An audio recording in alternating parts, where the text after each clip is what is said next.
Hey everybody.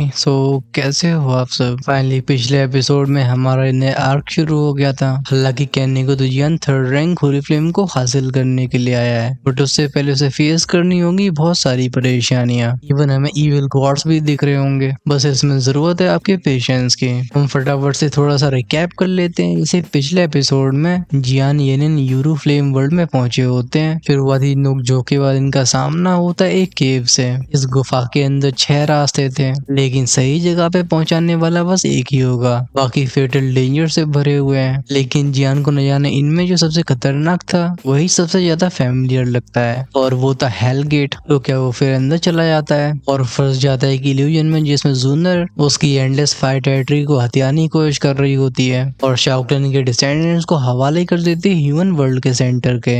ये बात है कि टाइम पे जियान के फ्लेम मंत्रा ने उसके दिमाग को प्रोटेक्ट किया था। जैसे इल्यूजन शैटर होता है और वो लौटाता है रियलिटी में, तीनों ने फिर से कदम बढ़ाने शुरू कर दिए थे। अब हम यहाँ से आगे की स्टोरी देखेंगे। इन्हें चलते चलते बस कुछ ही मिनट्स हुए होते हैं, तभी ये ऊंचे से गोल्डन स्टोन गेट के सामने पहुंच जाते हैं। इसमें से चमक तो सुनहरी निकल रही थी, लेकिन दरवाजे ब्रॉन्ज से बने होते हैं। तीनों को इसमें से फील होता है वो एंशिएंट प्रेशर। लेकिन जो चीज हमारे ध्यान को खींचती है वो दरवाजे के ऊपर बने 6 अजीब से होल्स होते हैं। उनमें से टेरिफाइंग फ्लक्चुएशंस निकल रही थी। जन पॉइंट से गोड़ के बोलता है की मैकेनिज्म, लेकिन जर्नी के दौरान उसे कोई भी चाबी नहीं मिली थी, बस हड्डियां थी। यूनियन की फ्लावर स्प्रेड बोलती है क्यों ना इसमें तुम होली फ्लेम को इस्तेमाल करो। इसके पीछे 6 पाथ रिइंकार्नेशन इमोर्टल का हेल पाथ ट्रायल होगा। अगर ये चॉइस सही है तो हम डायरेक्टली मेन हॉल में पहुंच जाएंगे, लेकिन अगर नहीं तो बैटल का सामना करना ही होगा। कोई और विकल्प न होने की वजह से जियान सीधा कदम बढ़ाता है, लेकिन जिस मोमेंट वो गेट के करीब आया था उसके शरीर की होली फ्लेम्स अनकंट्रोलेबली ट्रेम्बल होने लगती हैं, जैसे कोई चीज ऐसे खींच रही हो। तभी आसपास के अंधकार में से वैंग वेंग की आवाजें निकलने लगती हैं और फटती है वो वॉलेंट एनर्जी। वो सैवेज ऑरा किसी भूखे भेड़िए की तरह जियान के शरीर के ऊपर झपट्टा मारता है। यूनून चिल्लाती है जियान। जियान की आंखें भी किलिंग इंटेंट से भर जाती हैं। बेसिकली अभी अभी उसकी बॉडी में जो एनर्जी गई है वो उसे किलिंग क्रीचर में ट्रांसफॉर्म करना चाहती है। वो दोनों ही लड़कियों को डरावनी नजरों से देखता है, यानी कि अब चेहरे पे पागलपन से भरी स्माइल आ गई थी। मुंह से रोर का साउंड निकलता है। यूरू तुरंत ही यूनून को पीछे खींच के बोलती है बैक, इसका ऑरा सही नहीं है। जियान के अंदर से आने वाला प्रेशर दोनों के दिल कपा रहा था, खासकर उसकी आंखों की ब्लड रेड लाइट। अच्छी बात है कि जियान की विल पावर कमजोर नहीं होती है। वो कई बार वॉलेंटली खांसता है, फिर उसने फोर्सफुली उस गंदी एनर्जी को बाहर निकाल दिया था। अपने आप को स्थिर करते हुए जियान की भारी सांसें होती हैं। वो हा हा करके बोलता है ये रिजेंटमेंट लगता है उन हड्डियों से आई है, उन्हें जला डालो। यूनियन बिना हेजिटेशन के रिएक्ट करती है। शरीर में से बूम के साथ होली फ्लेम का ऑरा फैला था जो आसपास की कॉर्प्सेस को इनगल्फ कर लेता है। वो ग्लूमी हड्डियां देखते देखते राख में बदल जाती हैं। अब तक जियान भी थोड़ा रिकवर हो गया था। वो कहता है भले यहाँ के इल्यूजन ने इनकी स्टैंड को खींच लिया हो, लेकिन इनके अंदर की नफरत अब भी यहाँ पे है, जो इस रास्ते को हॉस्टिलिटी एनर्जी से भर रही है। अगर हमारे पास होली फ्लेम न होती तो शायद ये जानलेवा खतरा बन जाता। फिर वापस से स्टोन गेट की तरफ मुड़ा था। एक्सप्रेशंस काफी सॉलम होते हैं। जियान उठाता है अपने हाथ को, कंडेंस होता है ग्लेज्ड होली फ्लेम लिक्विड, जो 6 बूंदों में बढ़ के उन 6 होल्स के अंदर चला जाता है। अगले पल में वो एंशिएंट गेट ट्रेम्बल होते हैं। इनमें से वैंग वज वज की आवाजें निकलती हैं। फिर जैसे कोई पोर्टल जो कि हजारों सालों तक सील रहा हो, ये एक गर्म सफेद धुएं को रिलीज करता है और हमें कुछ गहरे रम्बलिंग साउंड भी सुनाई देते हैं। वो दरवाजा धीरे धीरे ओपन होने लगा था।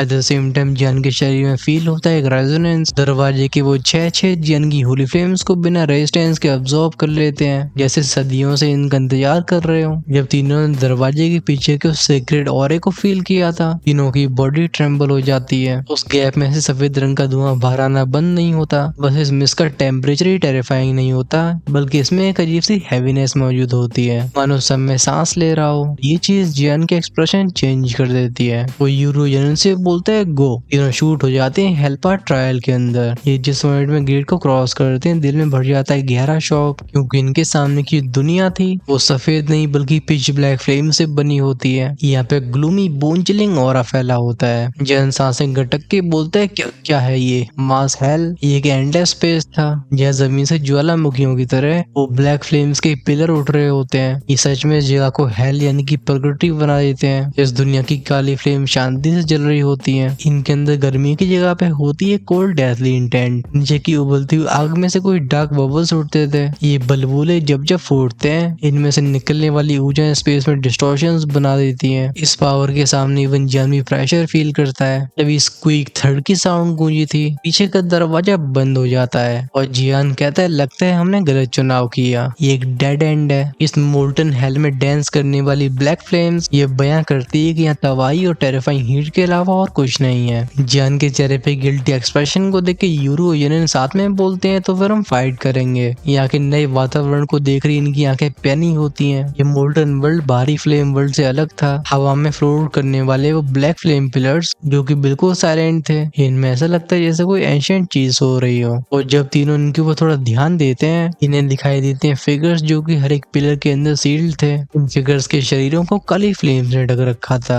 हाथ क्लेंच होते, आंखें बंद, एक्सप्रेशन बिल्कुल कोल्ड और विशियस। सबसे ज्यादा शॉकिंग बात ये होती है कि इनके शरीर ये इल्यूजरी नहीं बल्कि रियल लगते हैं, जैसे अब भी इनके अंदर जिंदगी बह रही हो। तभी यूरो अचानक से इस मॉडर्न वर्ल्ड के सेंटर की तरफ इशारा करके बोलती है देखो, वहाँ पे सबसे ऊंचा आग का खंबा था और इसके अंदर मौजूद फिगर डेंस ब्लैक फ्लेम से ढका होता है। इसकी बॉडी पे मिस्टीरियस फ्लेम पैटर्न्स थे। वहीं पे आईब्रोज के बीच में एक ब्रांड सील होती है। वो लंबे काले बाल और परफेक्ट फिजिक, इवन गहरी नींद में भी वो एब्सोल्यूट डोमिनेंस को रेडिएट कर रहा था, जैसे वो इस पर्गेटरी का राजा हो। इस मंजर को देख के जियान की आंखें बिल्कुल श्रिंक हो जाती हैं। वो कहता है स्लेव रिफाइनमेंट, मैंने सोचा नहीं था कि यहाँ पे ऐसी एंशिएंट पपेट टेक्निक मौजूद होगी। अपनी इमोर्टल असेंशन लेवल की सोल परसेप्शन के साथ उस फिगर के अंदर की पावरफुल वाइटलिटी को अच्छे से महसूस करता है। ये कोई कॉर्प्स नहीं थी बल्कि जिंदा था। जियान सोलम आवाज में कहता है तो सिक्स पाथ रीइंकार्नेशन इमोर्टल ने वो रिफाइनिंग स्लेव आर्ट नाम की सुप्रीम टेक्निक को कल्टिवेट किया था। उसने अपने रीइंकार्नेशन के 6 रास्तों को बांट दिया 6 फ्लेम स्लेव्स में। ये 6 टेरिफाइंग पपेट वॉरियर्स जो कि खुद होली फ्लेम से बने हैं। ये सीनियर के सबसे स्ट्रॉन्गेस्ट सबऑर्डिनेट्स होंगे। जियान के दिल में एक जेन्युइन सेंस ऑफ डेंजर जागा था।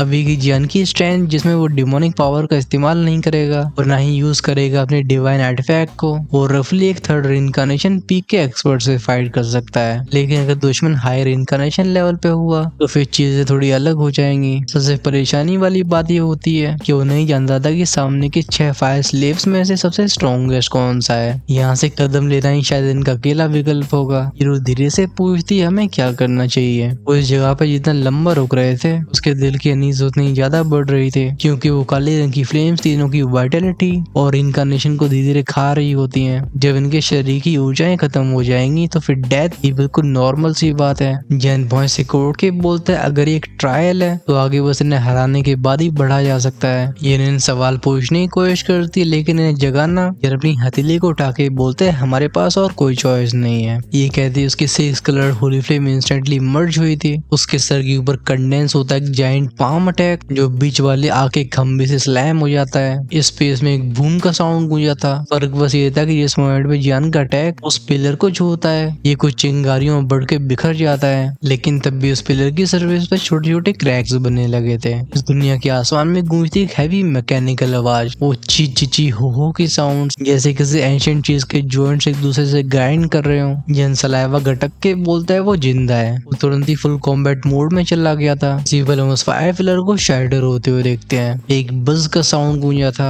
नीचे से काले रंग के फ्लेम क्लाउड उठते हैं जो खंबे के अंदर के फिगर को ढकने लगे थे। फिर गूंजती वो वेंग वेंग वेंग की आवाजें। उसका ऑरा खतरनाक स्पीड से राइज होने लगा था। जान काम एक्सप्रेशन के साथ बोलता है इसे मेरे ऊपर छोड़ो, तुम दोनों सराउंडिंग्स को चेक करो। बॉडी को होली फ्लेम ढक चुकी थी। वो जानता था कि कोई हल्का अपोनेंट नहीं होगा। तब वो ब्लैक फिगर कम्प्लीटली अवेकन हो चुका होता है। उसके माथे का वो डार्क फ्लेम पैटर्न ट्विस्ट होता है। वो एंडलेस फ्लेम्स इसके अंदर बढ़ती हैं, लेकिन वो इनकी वजह से तबाह नहीं होता, बल्कि उसके अंदर एक नई जान आती है। फाइनली इस मोमेंट में हम उसकी उन आंखों को खुलते हुए देखते हैं। वो कोल्ड इमोशनलेस आंखें, फिर किसी वोल्केनिक इरप्शन की तरह वो वर्ल्ड शेकिंग ऑरा फैला था और वो आवाज कहती है मैं हूँ hell flame slave, those who break hell die. जब हेल फ्लेम स्लेव की इंडिफरेंट नजरें जियान के ऊपर डिसेंड होती हैं, उसे ऐसा लगता है जैसे किसी सैलाब की तरह एक क्रशिंग प्रेशर उसे जमीन में घुसेड़ने की कोशिश कर रहा हो। जियान कहता है इस बंदे की स्ट्रेंथ एक्चुअली में वाज़ई 4th रीइंकार्नेशन रियन पे है। ये hello path flame slave 6 fire slave से नंबर 4th पे था।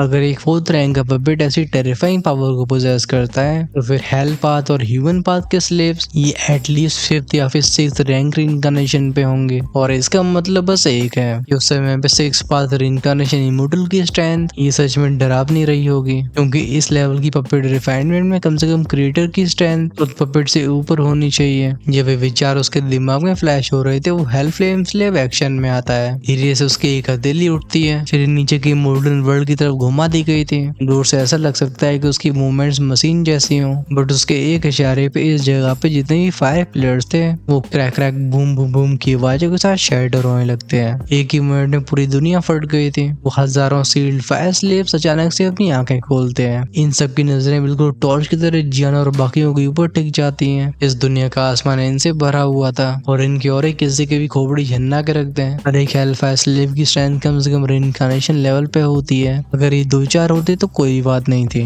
लेकिन इनके नंबर्स हजारों में थे। इसकी वजह से जियान के एक्सप्रेशन डार्क हो जाते हैं। जियान को मेन एनिमी के सामने खड़े होते हुए देख के यूरू और यन साथ में कहते हैं हम इन्हें हैंडल करेंगे। यन चेतावनी देता है ध्यान से, इन पपेट्स को होली फ्लेम के द्वारा टेम्पर किया गया है। उनकी कॉम्बैट पावर नॉर्मल कल्टिवेटर से कई गुना ऊपर है। इसी पर वो हजारों फायर स्लेव्स मक्खियों की झुंड की तरह अपने डिस्ट्रक्टिव मोमेंटम को लेकर आगे बढ़े थे। हीरो के हाथ में मून गॉड सोर्ड अपीयर होती है। वहीं पीछे दिखाई देता है वो चमकीला मून व्हील, इसमें से थ्रम थ्रम थ्रम के साउंड के साथ वो लूनर पावर इरप्ट हुई थी। हीरो के मुंह से किल की आवाज निकलती है। मून गॉड सोर्ड को स्लैश कर दिया गया था। उसके पास आने वाले करीब 200 फ्लेम स्लेव्स सफेद रंग के पाउडर से बदल के बिखर जाते हैं। हाँ, मतलब पहले इनके 2 हिस्से हुए थे, लेकिन इससे पहले यूरो खुश हो पाती नीचे के मॉडर्न हेलमेट से स्प्लैश स्प्लैश स्प्लैश की साउंड गूंजते हैं। इसमें से निकलती फायर स्लेव्स की आर्मी जिसका कोई अंत मालूम नहीं पड़ता। हालात को महसूस करके जियान गहरी सांस भरता है। आंखों में फ्लैश होता है किलिंग इंटेंट। वो जानता था कि इस पूरी सेना को परास्त करने के लिए उसे पहले हराना होगा कंट्रोलर को।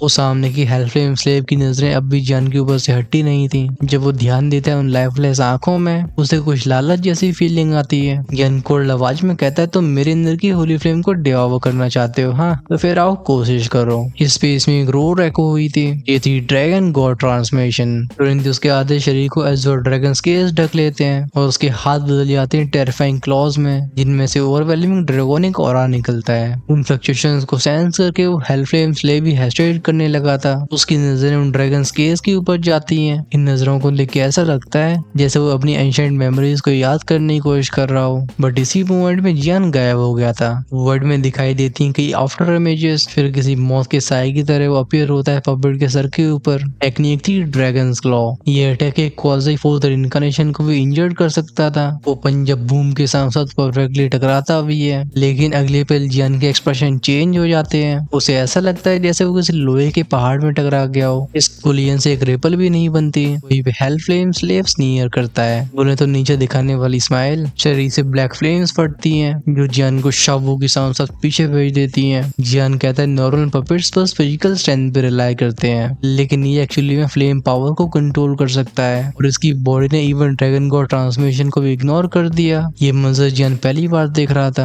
वहीं पे काली आग से ढका हुआ हेल फ्लेम स्लेव एक पंच को पीछे खींच के बोलता है किल। चीजें बस यहीं पे नहीं रुकती। हाथ पैर कौन ही चाहे कुछ भी हो, उसकी हर एक मूवमेंट ब्रूटल और प्रिसाइज होती है, जैसे मारकाट करने में एकदम माहिर हो चुका हो। इसके सामने जियान तुरंत ही डिफेंस में आ गया था, क्योंकि एक हिट का मतलब होगा गहरी चोट। इस पपेट की ब्रूट कॉम्बैट एबिलिटी ने जियान को भी हिला के रख दिया था। वो जल्दी से कदम पीछे लेके बोलता है इसकी फिजिकल बॉडी ये मेरी ड्रैगन गॉड ट्रांसमिशन से भी स्ट्रॉन्ग है, लेकिन नॉर्मल भी आखिर ये टेम्पर हुआ है 3rd रैंक होली फ्लेम से। इस वजह से मेरी फ्लेम भी इसे नुकसान नहीं पहुंचा सकती। फिर वो कहता है लगता है मुझे उसका इस्तेमाल करना ही होगा। दिमाग में एक विचार फ्लैश हुआ था। उसके पीछे 6 होली फ्लेम्स रोटेट होने लगती हैं। इनमें से चुपचाप से फैलता है वो सफोकेटिंग ऑरा। बाकी के फ्लेम स्लेव से बैटल करने वाली यूरो जियान के एक्शंस को देख के बोलती है अगर वो फेल हुआ तो लगता है हम सच में फिनिश हो जाएंगे, लेकिन इसके जस्ट अपोजिट ये शांत होती है। वो कहती है इस पपेट ने एक मिस्टेक कर दी, उसने लालच दिखाया। जियान का हाथ उठता है, कंडेंस होता है एक फ्लेम लोटस प्लेटफॉर्म। ये 6 फ्लेम से बनने वाला बुद्धा रात इनकारनेशन था।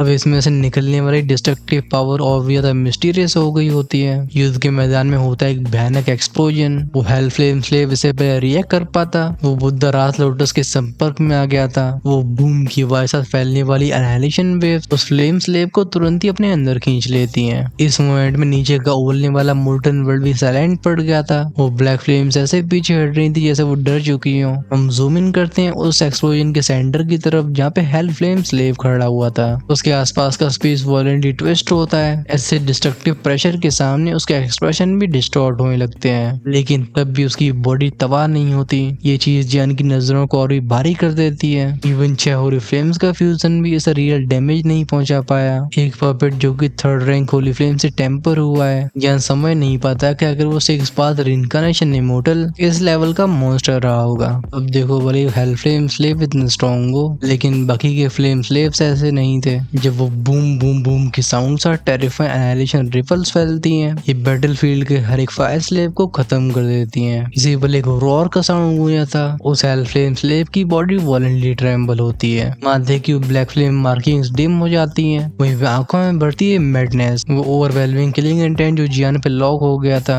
लेकिन इस हेल फ्लेम स्लेव को मौका न देते हुए जियान यूज करते अपनी वास्ट सोल पावर को। गूंजती हूँ वेंग क्रैक क्रैक क्रैक की आवाजें उस हेल स्लेव को तुरंत ही बाइंड कर देती हैं। अगर इस मॉन्स्टर को फिर से रिकवर होने दिया गया तो जियान दोबारा से डिस्ट्रक्टिव फोर्स का सामना नहीं कर पाएगा। वो पेट लगातार गुर्राता है। इसके सर को ढकने वाली ब्लैक फ्लेम्स बिल्कुल डिमोनिक सरपेंट्स की तरह बिखरने की कोशिश करती हैं। वहीं पे आंखें किसी फेरल बीस्ट की तरह सब कुछ डिगावा करने को तैयार थी। 6 होली फ्लेम्स के अटैक से टकराने के बाद भी इस पेट को विरोध करते हुए देख के यूनो जियान के पास आके बोलती है ध्यान से। उसके हाथ की tai chi heavily emperor sword already उठ चुकी थी। अगर फ्लेम की वो बंदिशें टूटी तो तुरंत ही हमला करेगी, लेकिन अनएक्सपेक्टेडली जियान इस पर स्माइल करता है। वो कहता है आई एम फाइन और इस पपेट को खत्म करने की जरूरत नहीं है, ये एक्चुअली बहुत बड़ा ट्रेजर है। यूरूवी भी पास आ चुकी थी। उसकी नजरें उस स्ट्रगलिंग हेल फ्लेम स्लेव और जियान के बीच में रोटेट होती हैं। वो भौं से घूर के बोलती है तुम कुछ प्लान कर रहे हो राइट। एक्सप्रेशंस तो जियान के भी सीरियस हो गए थे। वो हाथों से कुछ अजीब से साइंस को बना के बोलता है होली फ्लेम सील मैनिफेस्ट।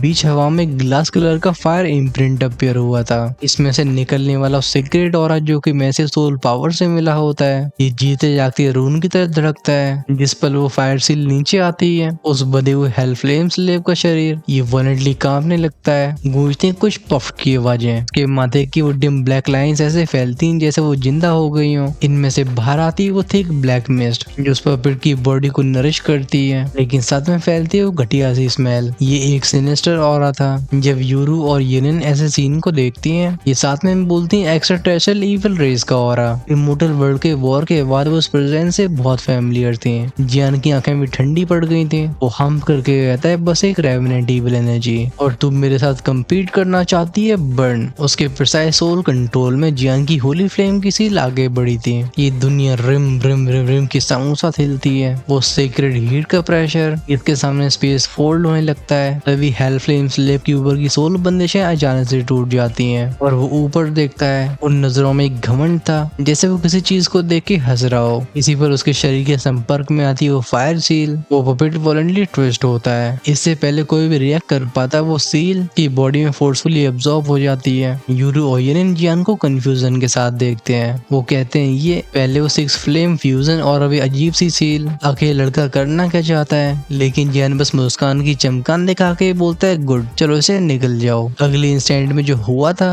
उसने दोनों फीमेल्स के एक्सप्रेशन चेंज करके रख दिए होते हैं। उस हेल फ्लेम स्लेव के वो काले बाल ये जल के बन जाते हैं ग्लास कलर फ्लेम में। वहीं पे शरीर में से वॉलेंट होली ऑरा निकला था जो उस ब्लैक मिस्ट को बाहर निकाल देता है। देखते देखते उसके माथे की डार्क फ्लेम मार्किंग मिटने लगती है। इस दुनिया में गूंजी थी एक भयानक ची वाली आवाज। ये एक श्रिल मिजरेबल वेल थी, जैसे कोई इवल एंटिटी जिंदा जल रही हो। फिर मोर्टन वर्ल्ड शांति से ढक जाता है। हम करते हैं थोड़ा सा फास्ट फॉरवर्ड। ये वो पल था जब सारी ब्लैक मिस्ट गायब हो गई थी और जियान की टेंस नजरें ऊपर उठती हैं। वो सोचता है क्या ये काम कर गया। उसने पहले युद्ध के मैदान को अपनी होली फ्लेम से धोया था, जैसे एक ऐसा एनवायरमेंट बन जाए जहाँ उसकी होली फ्लेम डोमिनेट करें। फिर वो अपनी सोल पावर को फ्लेम से मिला के एक ऐसी कंट्रोलिंग सील को बनाता है जिसका काम था पपेट के कोर इम्प्रिंट को दोबारा से ओवरराइड करना। और अगर ये सफल हुआ तो उसे एक पावरफुल गार्डियन मिलेगा। तभी हम अचानक से उस हेल फ्लेम स्लेव को अपने घुटनों पे आते हुए देखते हैं। उसकी दोनों भौं के बीच में अपीयर होता है वो चमकीला glass coloured flame mark. Absolute respect से भरी आवाज में कहता है मास्टर। ये देख के जियान की आंखों में रिलीफ फ्लैश होता है। इसके अंदर का वो इविल करप्शन पूरी तरह से डिवॉल्व कर लिया गया था, जिसकी वजह से पूरा कंट्रोल जियान के हाथ में होता है, वरना सच में जियान को लाइफ एंड डेथ बैटल को फेस करना पड़ता।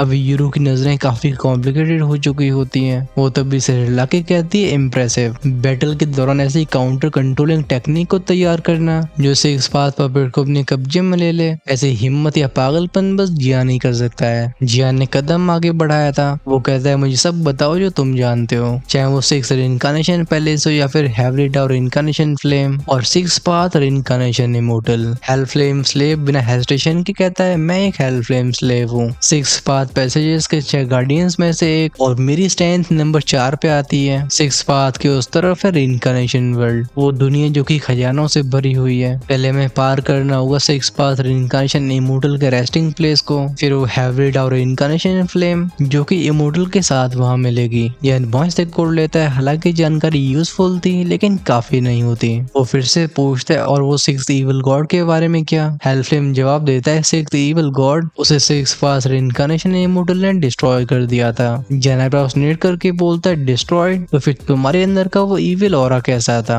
और वो ब्लैक फ्लेम्स, इस सवाल का कोई जवाब नहीं आता। वो हेल फ्लेम स्लेव अब उसके एब्सोल्यूट कंट्रोल में था, यानी कि वो झूठ नहीं बोल सकता है। इसका मतलब है कि बस कुछ पॉसिबिलिटीज रह गई हैं, या तो हेल फ्लेम स्लेव पूरी सच्चाई नहीं जानता या वो 6 इविल गॉड किसी तरीके से रिवाइव हो गया है। वहीं पे आखिरी संभावना ऐसी ही है कि इस गुफा में कुछ और भी टेरिफाइंग छिपा हुआ है। ये सोच जियान के दिल में चिल फैला देती है और जैसे वो सही सोच रहा हो उसका फ्लेम मंत्रा भी सर्कुलेट हुआ था। होली फ्लेम्स वॉलेंटली रिएक्ट करती हैं, ये उसकी सेंसेस को चेतावनी दे रही थी। वो इस फीलिंग की जितनी गहराई में जाता है दिल के अंदर की अनीस उतना ही ज्यादा बढ़ती है। ये था खुद होली फ्लेम का इंस्टिंक्चुअल रिएक्शन जो कह रहा था कि आगे एक एंशिएंट एनिमी इनका इंतजार कर रहा है। फिर जियान और यूरू ऑलमोस्ट साथ में बोलते हैं, क्या तुम जानते हो कि हेवन सेटिंग डिवाइन नीडल की लोकेशन क्या है? साथ में हेवली टावर इनकार्नेशन फ्लेम का बाकी का फ्रेगमेंट। इसमें से एक के ऊपर निर्भर करेगा इमोर्टल वर्ल्ड का रिस्टोरेशन और दूसरी चीज फैसला करेगी कि सुप्रीम होली फ्लेम की अल्टीमेट ओनरशिप किसके पास आएगी। हेल फ्लेम स्लेव एक लंबे समय तक शांत रहा था, जैसे वो अपनी धुंधली यादों में कुछ खोज रहा हो। फिर वो फाइनली कहता है हेवन सेटिंग डिवाइन नीडल ये रीइंकार्नेशन रीम के समसरा पूल में मौजूद है। वहीं पे जहाँ तक बात रही हेविडा और इनकार्नेशन फ्लेम के बाकी के फ्रेगमेंट की, तो ये भी डिवाइन नीडल के करीब होगा, लेकिन इसे खोज पाना आसान नहीं है, तो कोई भी इसे लोकेट नहीं कर पाया। जियान की नजरें पैनी होती हैं, इस पपेट की हल्की सी मेमोरी उसके शक को पूरा कर रही थी। बिल्कुल गुफा इतनी सिंपल भी नहीं हो सकती, इतना वो दूर से दिख रही है। वो कहता है चलो मूव करते हैं, हमें पहले रीइंकार्नेशन पूल में जाना होगा। ये सुन के रास्ता दिखाने वाला खुद हेल फ्लेम स्लेव था, जो आसानी से बचे हुए फ्लेम बैरियर्स को तोड़ के ग्रुप को लाइटिंग स्पीड से आगे ले जाता है। एंड ऑफ कोर्स सफलता पाने वाला बस जियान नहीं था, बल्कि बाकी के पीक एक्सपर्ट्स भी 6 पार ट्रायल को पास करके रीइंकार्नेशन रियल्म की तरफ निकल गए थे। फर्क बस ये होता है कि जैसे जियान ने गार्डियन पपेट को ट्रीट किया, किसी की ऐसी हिमाकत नहीं होती। कमजोर होने के बाद भी पपेट्स टेरिफाइंग एग्जिस्टेंस थे। कुछ ऑब्जर्व करने वाले लोगों ने एक अनसेटलिंग चीज नोटिस की थी,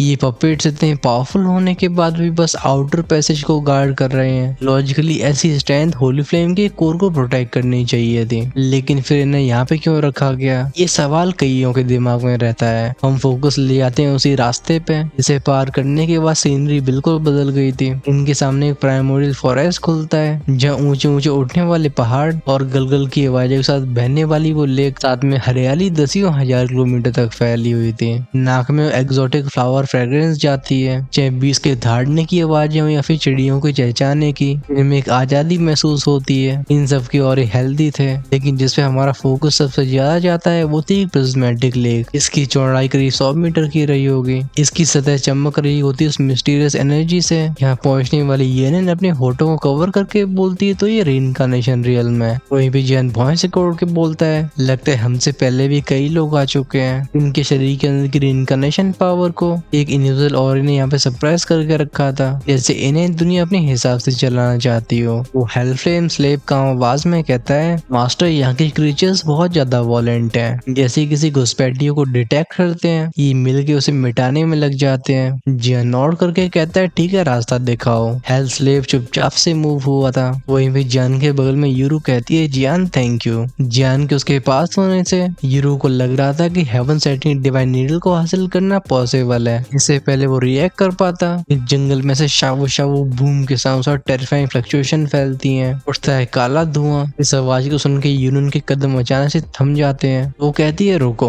वहीं पे पीठ पे जो तलवार का म्यान था वो हल्का सा ट्रेम्बल हुआ था और नॉन स्टॉप वाइब्रेट करती तो वो सीरियसली बोलती, दोनों वेपन स्पिरिट ये बहुत अनईजी फील कर रही हैं। लगता है यहाँ पे इनसे भी स्ट्रॉन्ग क्रीचर मौजूद है और इसका मतलब क्या होगा? वेल वो स्ट्रेंथ होगी पीक 5th रीइंकार्नेशन लेवल की। बट इससे पहले कोई भी रिएक्ट कर पाता, हम आसमान से एक मैसेज मैसिव शैडो को नीचे आते हुए देखते हैं। इसके वो नीले रंग के पंख बिल्कुल तलवार की तरह चमक रहे थे और आंखें डेथली इंटेंट से भरी होती हैं। यूरू चिल्लाती है इसके मुंह की तरफ देखो। जब जियान ने फोकस किया था वो कहता है कि इंसानी शरीर, वो हेल्फलेन स्लेवी कोल्ड आवाज में कहता है स्वानविंग सेक्रेड फायर ईगल, ये पीक 4 टियर इनकार्नेशन लेवल का बीस्ट है। उसकी इमोशनलेस आंखों में हॉस्टिलिटी दिखाई देती है। जियान तुरंत ही अपने ऑरे को सप्रेस करके इस इलाके को चुपचाप से क्रॉस करने लगा था क्योंकि वो यहाँ पे समय बर्बाद नहीं करना चाहता, लेकिन हर चीज उसके कंट्रोल में नहीं होती। उसकी बॉडी स्टिफ पड़ती है और लॉक हो जाता है उसके ऊपर एक सफोकेटिंग ऑरा।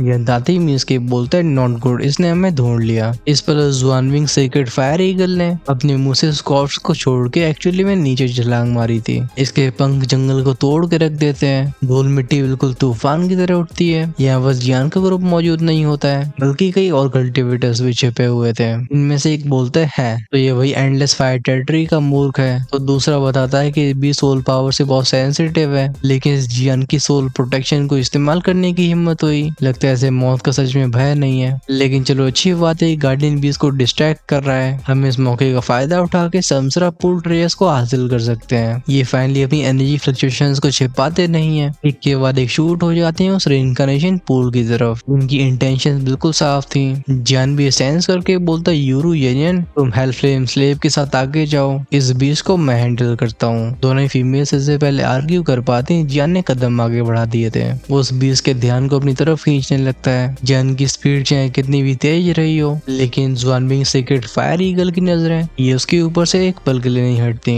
फाइनली चिर की आवाजों के साथ उसके फेदर्स में से वो हल्के से ऑरेंज गोल्ड थ्रेड्स निकलने लगते हैं। ये होली फ्लेम की अथॉरिटी की निशानी थी, जिन्हें डायरेक्टली फेस करना इवन जियान को भी प्रेशर फील करवाता है। येनन और यूरू भी हेस्टेट नहीं करते क्योंकि हेल्फलेम स्लेव उन्हें रास्ता दिखा रहा था। ये चली जाती है रेइनकार्नेशन पुल की तरफ। इस ह्यूज फॉरेस्ट में जियान एक रे ऑफ लाइट बन गया था और उसका पीछा कर रहा होता है एक टेरिफाइंग बीस्ट। वहीं पे दर्जनों पावरफुल औरे ये भी इकट्ठे होते हैं सेम डेस्टिनेशन पे, क्योंकि इन सबको पहले मालूम पड़ चुका था कि समसरा पूल ये बस ट्राइयस को नहीं रखता है बल्कि सिक्स पाथ रेइनकार्नेशन इमोर्टल के रेस्टिंग प्लेस तक पहुंचने की चाबी है। और इस जगह में खुद मौजूद है हेविल्डा और रेइनकार्नेशन फ्लेम। उस चीज को जो भी हासिल करेगा वो ट्रांसफॉर्म हो जाएगा। बस अथॉरिटी सारे जीनियसेस को पागल कर रहा था। अब इससे पहले ज्यादा पागल हो सके हमें से थोड़ी दूरी बना लेनी चाहिए। हमारा नेक्स्ट एपिसोड भी फाइटिंग सीन से शुरू होगा। मिलेगा हमें एक सरप्राइज, फिर हम फाइनली नजरें डाल रहे होंगे उस रेइनकार्नेशन पूल के ऊपर। बेसिकली नेक्स्ट एपिसोड के बाद से इविल रेस इस आर्क में दखलंदाजी करनी शुरू कर देगी। और अगर आप उसे मिस नहीं करना चाहते हो चैनल को सब्सक्राइब करके बेल आइकन के बटन को ऑन करके रखना, जिससे रिलीज होते वीडियो सबसे पहले आपके पास पहुंचे। वही कोई नेक्स्ट पार्ट को आज ही देखना चाहता है उसके लिए चैनल की मेंबरशिप अब भी ओपन है। इसका 20 लेवल स्टार्ट होता है 29 रुपीज से